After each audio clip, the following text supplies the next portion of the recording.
Welcome to the Friday Night Frenzy. I'm Ross Bolin, joined by that guy, Rob Hughes, and it's ladies' night on the Friday Night Frenzy.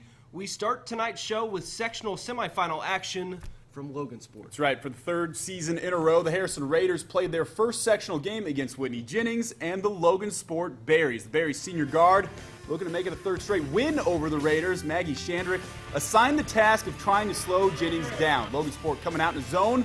Harrison wastes no time moving the ball forward. Raiders touch it before Claire Muller gets an easy look at the bucket to zip Harrison.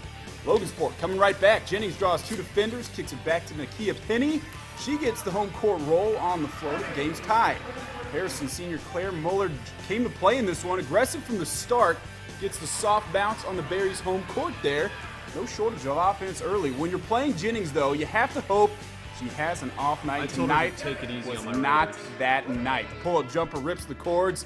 Harrison hanging in there. Shandrick finds Caitlin Carnahan. She gets a little cord ripping of her own. Very smooth shot there. Raiders take a 12-10 lead. Clock winding down to the first quarter. No surprise here.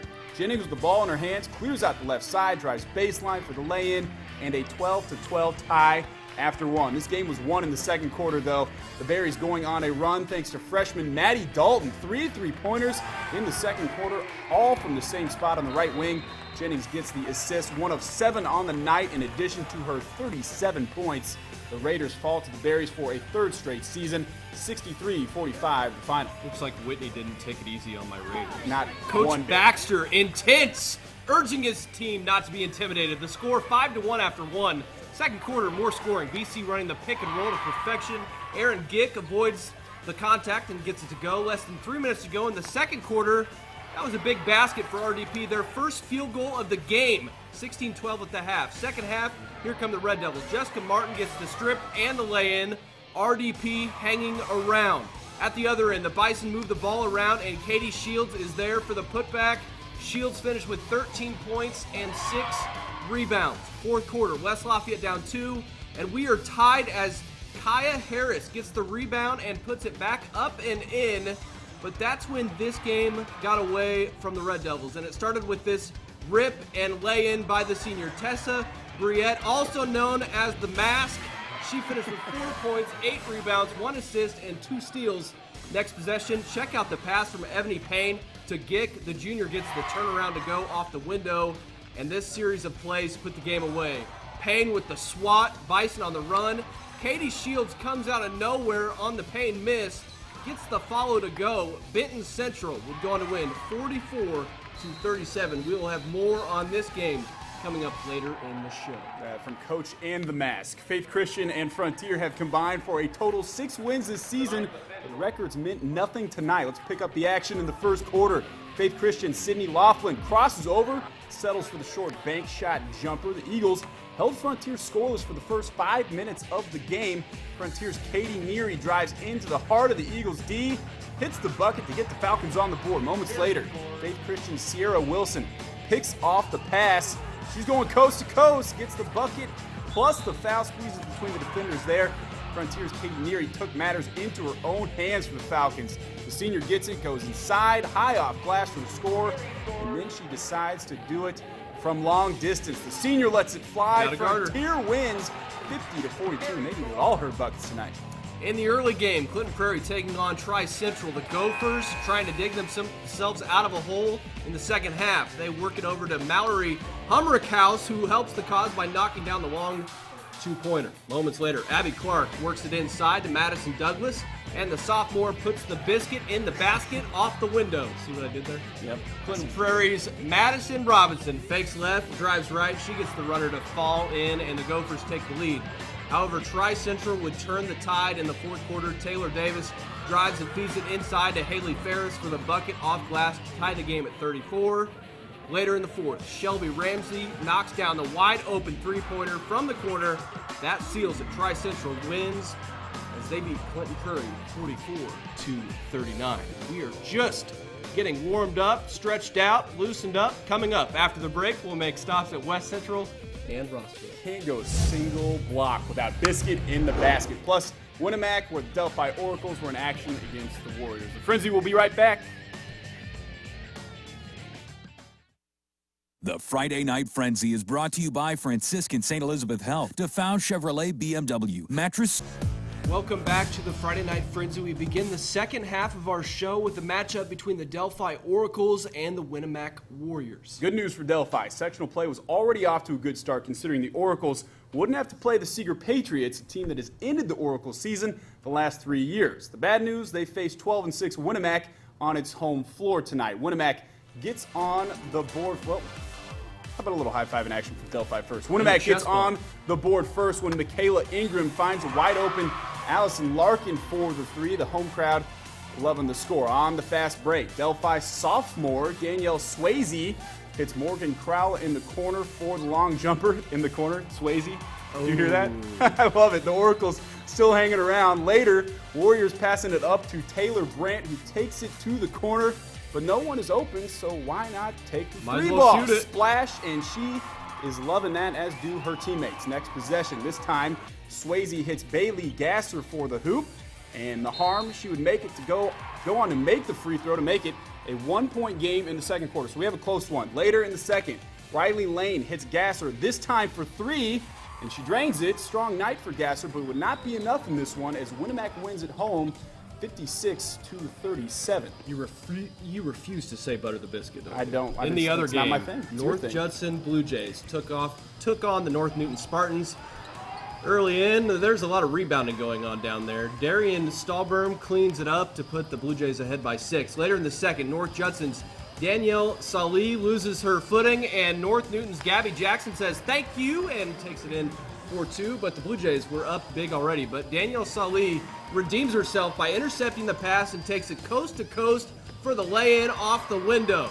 Then, after the block shot, Spartan Jenna Leach hits Kylie Dumel for the bucket. North Newton trying to get something going. Then it's Cora Tim with the textbook bounce pass. Textbook Rose. Fundamental. Absolutely. Post to Amanda Rose, who scores. The Blue Jays all over the Spartans. North Judson wins easily, 54-26. At West Central, Coach Brad Odom trying to get his team into the sectional finals against North White. We pick up the action in the third quarter. West Central crashing the boards. Michaela Wenzel finally puts it in. A little later, more from West Central. The Trojans, Ashton Barco dribbles in, drops in the jumper just like that. North White having some problems. Allie Scott grabs the air ball pass and lays it in. Ross, I've received a couple air ball passes from you. Whoa. And that's a shot fired. I'm sorry. Trojans too tough tonight. Nice assist from Barco to Olivia Kruger. That's 2 more.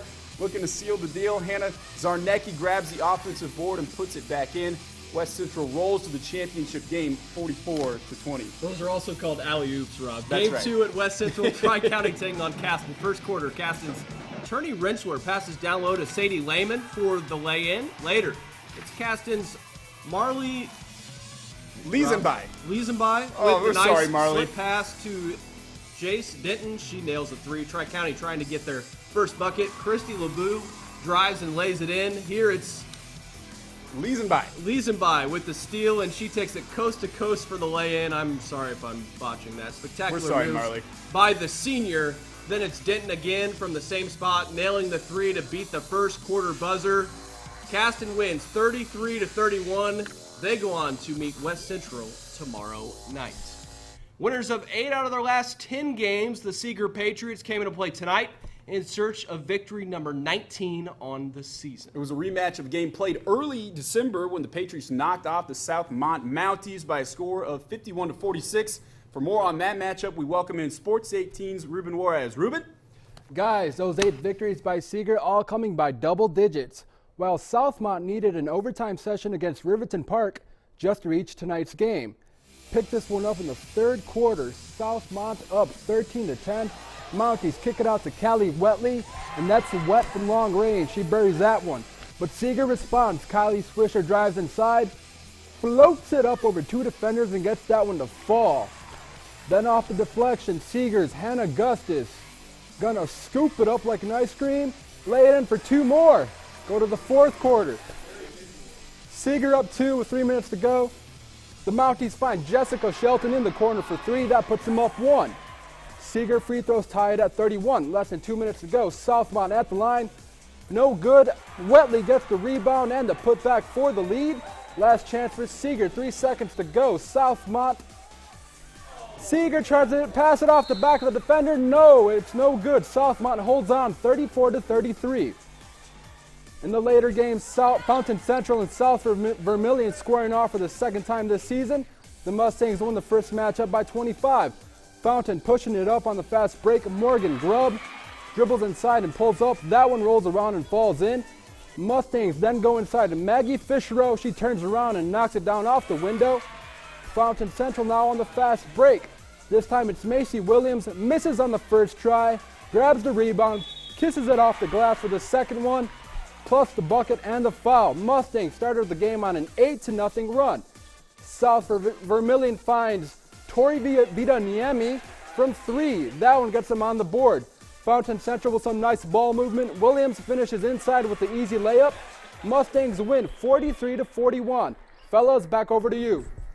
Thanks, Ruben. It's that time of the night. Coming up after the break, we'll catch up with Benton Central head coach David Baxter and senior guard Tessa Briette. That's right. The Bison picked up the 44-37 victory over West Lafayette. More on that game. The Frenzy will be right back.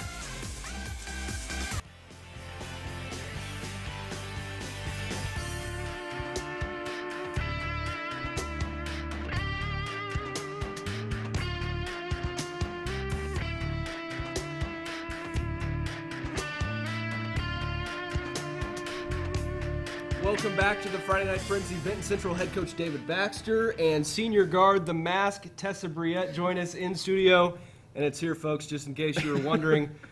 Tessa, it wasn't pretty, but a win's a win. Yes, it is. West Side was very physical with us.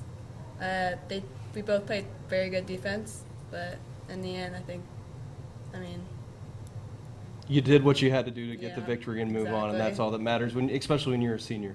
yes. Well, you guys are a physical team, too.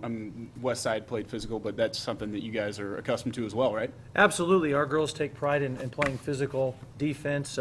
Tonight we were fortunate enough to secure those defensive rebounds after a certain timeout that we had to take to kind of emphasize that. But I was extremely proud of our girls and the effort that they gave tonight against a very good West Lafayette Red Devil team. When you go in at the half and you're ahead in a game that's not going the way you like it to offensively, and you're the point guard, what's your role coming out in the third quarter? Usually, when it comes into the half, I mean, our team, we all get together and try to talk about the things that what we need to work on, and just basically try to work together and try to boost up that score. So. Tessa, is it fun to go up against other guards that you know? Like West Lafayette's got some pretty athletic guards. You're pretty athletic yourself. Is it a matchup that you like going into that game? Do you have fun playing against people that are that good? Yeah, it's all about competition. So. What about, Coach, you lost one of your best players, but how do you stay positive and continue moving forward with what you need to do? Losing Kaylin Kaufman, our leading scorer, close to 18 points a game, our girls just continue to step up. Any type of adversity they get, they just look at it as another opportunity to prove to themselves that, they can stay together and close as a team. And, we've had some good young kids step up. Aaron Gick, a junior post player, has filled in beautifully with the loss of Kaylin. But things are positive. We're excited to be in that championship game tomorrow night with an opportunity to compete against a state-ranked team in Western. You made a big play with the game tied at 28. You get that steal in the lay-in. That was a big play. And down the stretch, I've got to know, when you needed a basket, what play did you run? You set her up. We butter the biscuit. Absolutely. That's what I wanted to hear. Coach, you got Western coming up. What are you going to have to do to be competitive and hopefully win that game? Well, obviously, every possession we're going to need to butter the biscuit. We've got to put that ball in the basket. But against Western tomorrow night in the championship, we're going to have to handle their press and their pressure. And with Tessa's ability to take care of the basketball and get us an opportunity to get a shot up, I like our chances if we can handle their press. I know the girls are looking forward to the challenge. It'll definitely be a revenge game for them. We're just excited about the opportunity. Cool. That'll just about do it for tonight's show. Coach, thank you very much for being here. Congratulations. Best of luck tomorrow Appreciate it. night, and we hope that you guys bring home the victory on the Western Panthers home floor, because that's what we want to see. And that just about wraps up tonight's show. For more Frenzy-related features, including bonus highlights from tonight's game, games, how about plural, just visit our website at WLFI.com. She asked you if we ever mess up. We mess up a lot. Yeah, thanks for jinxing. Thanks for watching. Have a great weekend, guys.